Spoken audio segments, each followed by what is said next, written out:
Yesterday, I bumped into CADE inside Cafe Reality on the Old Kent Road. I always seem to bump into CADE there, and he can always be found at the same table at the back, adjacent to the bins, where he quietly works on his material.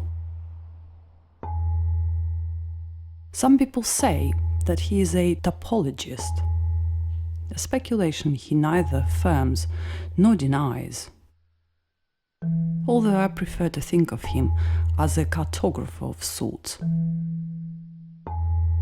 He spends almost all of his time studying the streets of Southwark, recording in great detail evidence of minuscule degradations occurring in the borough over periods of time. This study is not confined to the physical streets alone, however, for he also observes the degradation of the people who walk on them.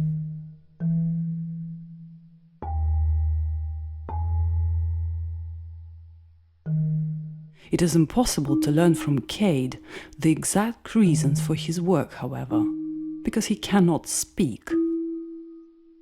He is a catatonic. Whether the curious loss of his voice and the work he so strenuously undertakes are connected in some way, nobody really knows.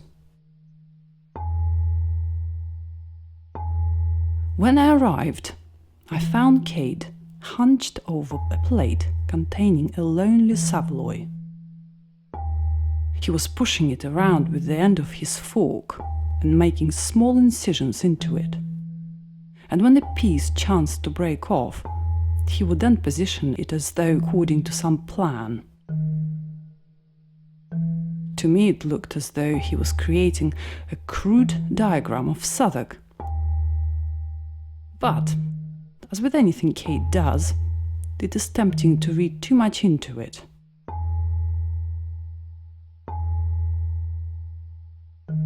He began to gesticulate to me as though he was desirous for me to eat the map, and I happily obliged. As I chewed the pieces, he then proceeded to show me a series of photographs which he had, amongst other things, in the plastic carrier bag under the table. The images depicted different types of human excretions on pavements.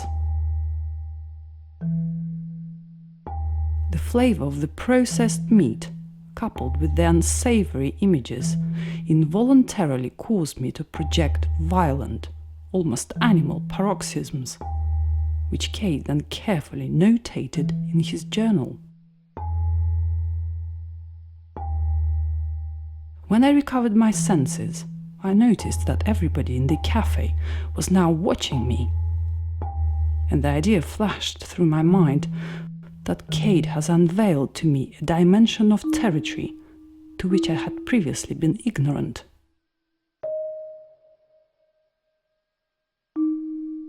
I can only guess what the value of this exercise was to CADE, but it seemed as though I had confirmed some kind of hypothesis, for he then began furiously to work, and after this did not acknowledge my presence.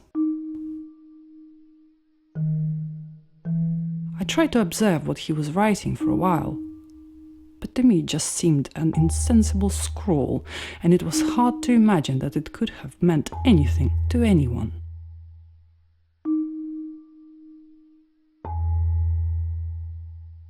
Feeling strangely ill at ease in this place, given that the regulars at the other tables were all still continuing to stare intently at me, I felt as though I ought to move along, and I got up to leave.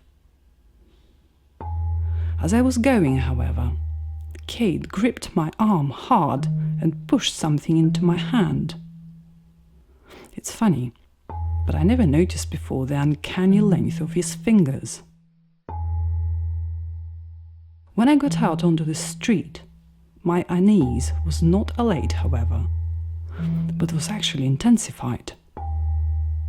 I felt as though I had stepped onto a hostile and complex territorial plane, which formerly I had called the Old Kent Road. I considered going back into the cafe to hide, but remembered that CADE had slipped something into my hand.